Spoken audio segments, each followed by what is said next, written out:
Oke, Pak Hasan, saya melihat Anda ini sudah hiruk-pikuk terkait dengan birokrasi sudah menguasai panutan masyarakat cukup tinggi.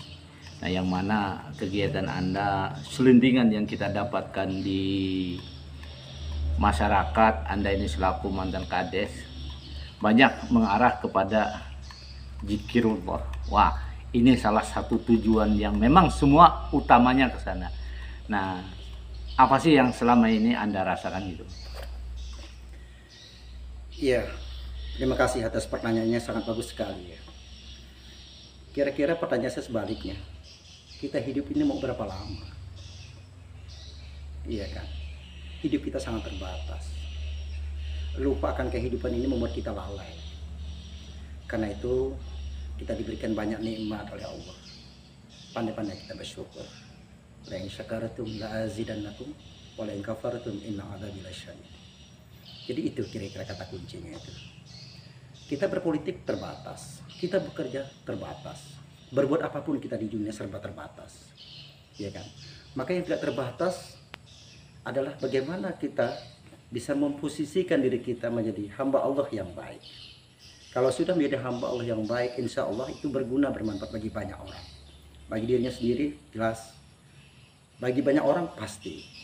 Oleh karena itu, dalam keyakinan saya, sebelum kita banyak berbuat untuk orang lain, bagaimana cara kita menciptakan atau mewujudkan atau melahirkan diri kita pantas dulu, menjadi orang yang pantas sebagai khalifah, sebagai orang yang bisa mengelola tata kelola dunia atau bumi atau di mana kita hidup ini untuk sepenuhnya menjadi orang-orang yang berguna, menjadi orang-orang yang bermanfaat. Sekecil apapun buah karya kita, sekecil apapun yang bisa kita lakukan itu dapat berguna, dapat bermanfaat bagi banyak orang.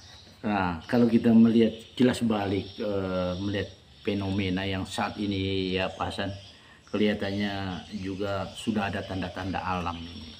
Mungkin kalau dari sudut pandang Pak Hasan bagaimana Pak? Justru di situ orang sering berpikir bahwa apapun yang terjadi dengan alam ini selalu itu hanya kejadian alam biasa. Dia tidak pernah berpikir bahwa semua yang terjadi itu adalah pesan Allah agar kita menggunakan akal pikiran kita. Kan begitu kira-kira seperti itu. Nah, oleh karena itulah semakin banyak sebetulnya kejadian alam ini, mestinya kita berpikir lebih jauh, lebih jauh, lebih dalam, merenungi semua perkara-perkara ini. Sehingga kembali lagi seperti tadi, kita kembali kepada Allah, bersyukur kepada Allah. Coba bayangkan, saudaraku, kalau kita membaca situasi saat ini, misalnya COVID lah, misalnya banyak musibahnya lain alam lah, itu kira-kira seperti apa yang kita bayangkan kalau kejadian yang sama itu berada di posisi kita. Maka seringan-ringannya kita sebagai sesama manusia, ya paling tidak kita ikat erat, paling tidak minimal dengan doa. Semoga kawan-kawan atau sahabat kita, keluarga kita, di mana saja mereka mendapatkan musibah itu, paling tidak diberikan kesabaran, yang masih selamat diberikan kekuatan, dan terus menguji kepada diri kita untuk terus berpikir, untuk merenung, ya kan? Apakah gejala ini, apakah memang itu secara alami terjadi begitu saja, atau memang ada pesan khusus dari Allah agar kita kembali kepada Allah untuk merenung, untuk bertadabbur kepada Allah Subhanahu wa Ta'ala. Jadi pada intinya mestinya kita sesadar-sadarnya. Ayo kawan-kawan semuanya, saya kira ini saatnya kita berpikir untuk menguji seberapa sih kehebatan kita, seberapa sih keyakinan yang kita anggap bahwa kita ini luar biasa, tapi hanya dengan semburan sedikit semeru sudah berapa yang dikorbankan, belum itu meledak secara total. Betapa luar biasanya kuasa Allah Subhanahu wa Ta'ala. Dan insya Allah sekali lagi, kalau semua orang berpikir bahwa kita yakini dengan semuanya adalah Allah, Allah, Allah, maka menjadi kita hamba yang bersyukur.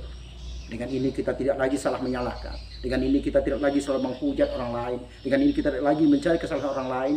Tapi cobalah koreksi diri kita sendiri. Ya kan?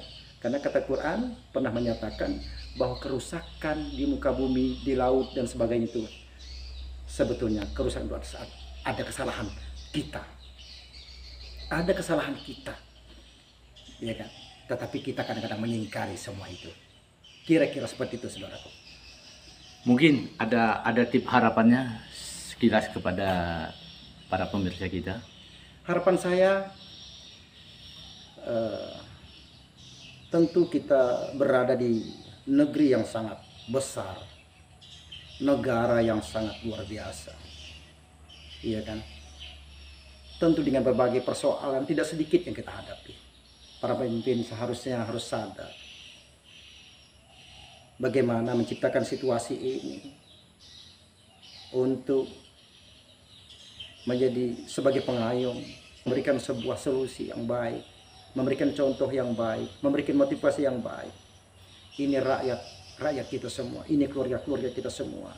Harapan saya jelas, harapan kita dan harapan kita semuanya, agar negeri yang besar ini dapat kita manfaatkan dengan sebaik-baiknya. Kita semuanya berada dalam posisi yang serba untung, serba nyaman, serba damai, serba indah. Dan semua itu akan terwujud kalau semua yang besar ini dapat kita tangani secara bersama-sama, bukan kelompok demi kelompok, apalagi hanya kepentingan kelompok dan kelompok. Sekira begitu. Demikian wawancara kami kepada Bapak Hasanuddin.